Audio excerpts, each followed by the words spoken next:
Милен Иванов е от мина Черно море. Учи в строителния техникум в Бургас и в момента е 10-ти клас. И до тук с прозаичната визитка, защото Милен, освен всичко друго, е и писател.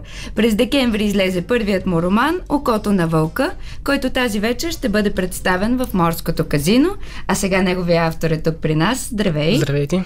Как реши да пишеш роман? Стана може би внезапно, от един филм се вдъхнових. От кой филм? За пиратите там с Джони Деп участието. Карибски пирати. Карибски пирати, да. Няколко романа прочетох: Наследник от Калкута, Черния корсар, Граф Монте Кристо и така. Просто ми дойде желанието да напиша книга и започнах малко по малко, глава след глава, и книгата малко по малко се раждаше. Да, тя всъщност е доста дебела, твоята книга. 300 страници почти. Да. Помниш ли първия ден, в който седна да пишеш? Да, бях написал няколко само изречения, като за начало само. Само толкова. Само началото. Всъщност, кое първо се роди? Историята или героите? Как? Историята.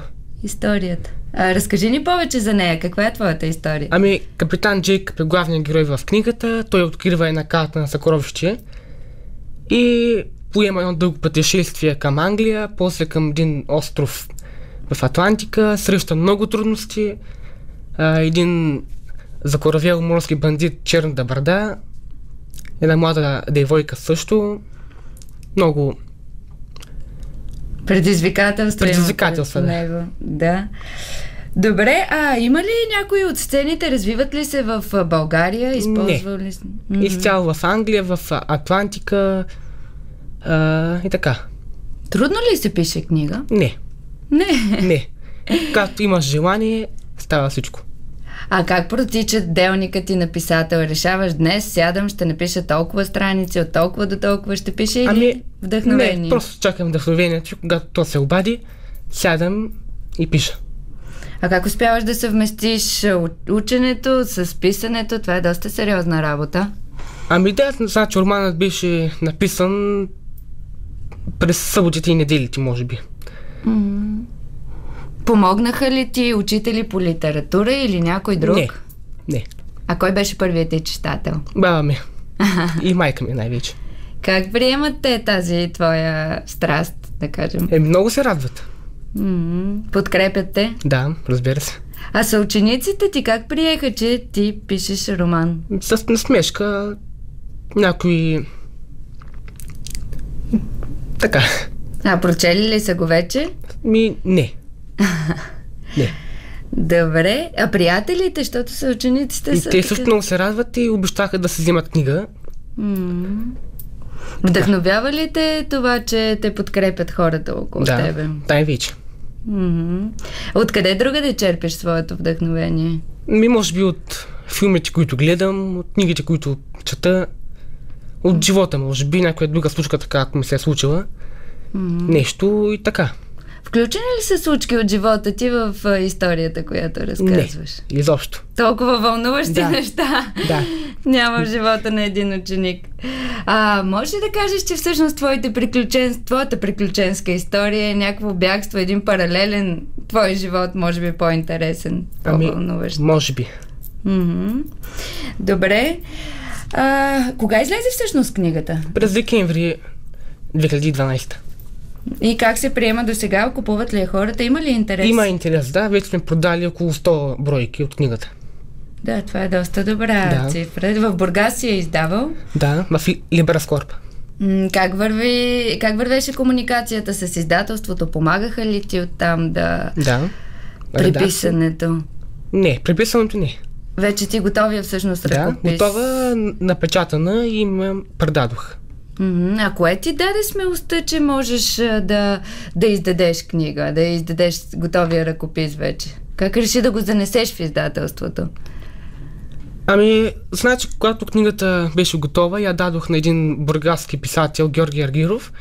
Той хареса така една част от книгата и така ме свърза с издателството и така стана всичко. Усещаш ли се вече като писател? Да. Разбрах, че продължаваш да пишеш. Да. Разкажи ни повече за това. Ами втората книга... Всъщност пишеш в момента продължение на да, тази първа книга. Продължение на първата книга.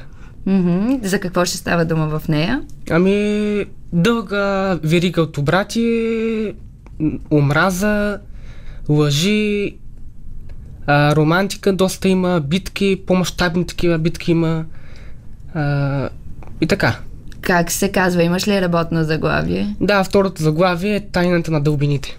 Всъщност първата се казва Окото на вълка, безсмъртното плаване на капитан Джейкъб. Да. А втората ще бъде Окото на вълка, Тайната на дълбините. Тайната на дълбините. Добре, кое те вдъхнови всъщност да пишеш продължение на тази книга?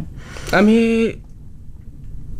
Не знам, може би след като излязох първата, почувствах някак нещо, което не е завършена историята и трябваше просто да продължа да пиша за героя си. А всъщност героя ще е същия? Да. Историята е друга или продължение на тази? Историята е друга, героите са същите, има, разбира се, и нови герои, които се появяват, нали, в книгата.